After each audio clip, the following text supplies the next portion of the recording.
Today I'll do a quick review on the brand new scope that I just got today. I ordered this from Cabela's. I think it was like $2.99, so 300 something with tax. 330, 340 with tax. So this is the Covenant 4 first focal plane. Magnification's 6-24, 50 millimeter objective lens. This is probably a little big for what I have. I have a Tikka T3X or Tx3, Tikka T3X stainless in 308. So pretty good gun. I fired it a few times without a scope or anything, just shooting for the fun. Recoil is pretty high recoil on this just because how light it is. I guess maybe I get some steel scope rings and mount the scope on it, get it a little heavier. It might feel a little bit more stable, because for how small the rifle is, there's a good amount of recoil. But I like how light it is. It is very, you can pack this thing up, pack it all day. You can hike with this anywhere, really light. So this is what you get for the box. Packaged pretty well. The box feels really good. But let's see what's inside. So you get a little sleeve that mounts over the scope once it's on the rifle. Something like this. This is a reticle manual, so just an explanation of how to use the reticle and what it looks like. So this is what the reticle looks like on this. So I guess the reticle would be the same on the 4-16 mag by 20 by 44, and same like this one is what I got. Really thick paper. Looks like you get a cloth, pretty thick cloth, pretty good for wiping the lens, for cleaning once you're back from the hunt or shooting or whatever you're doing. Just a little bit about the rifle scope that you got, what you ordered, kind of basic information.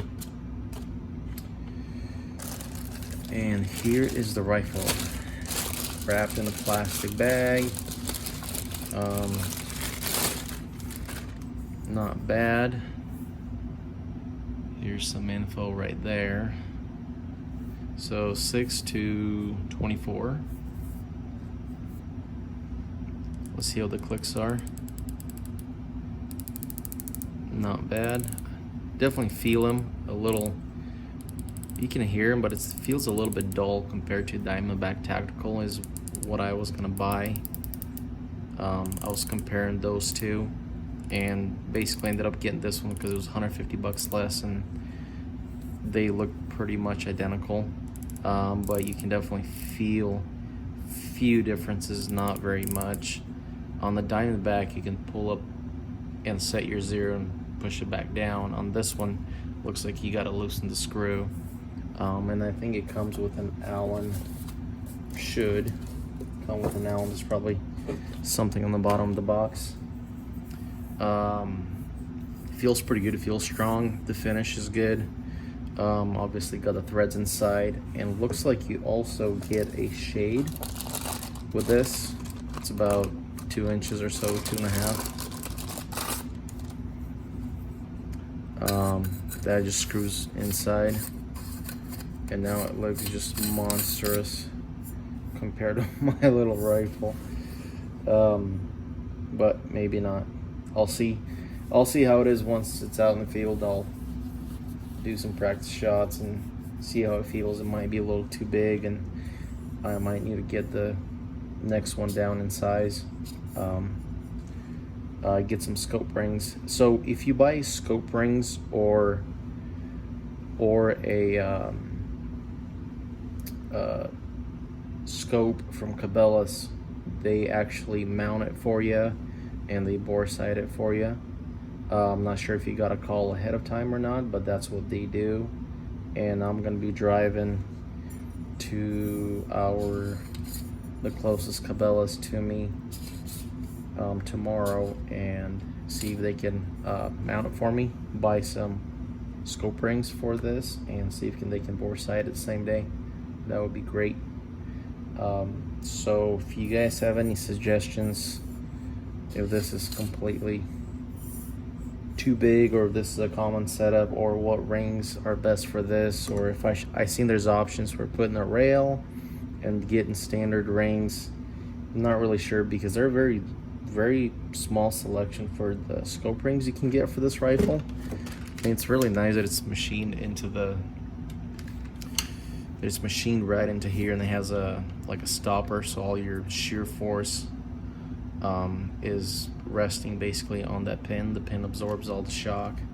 You know, fluted barrel. It's really good gun for what it is. Good setup, all stainless. Just don't have to worry about moisture, water, things like that. Scope, aluminum.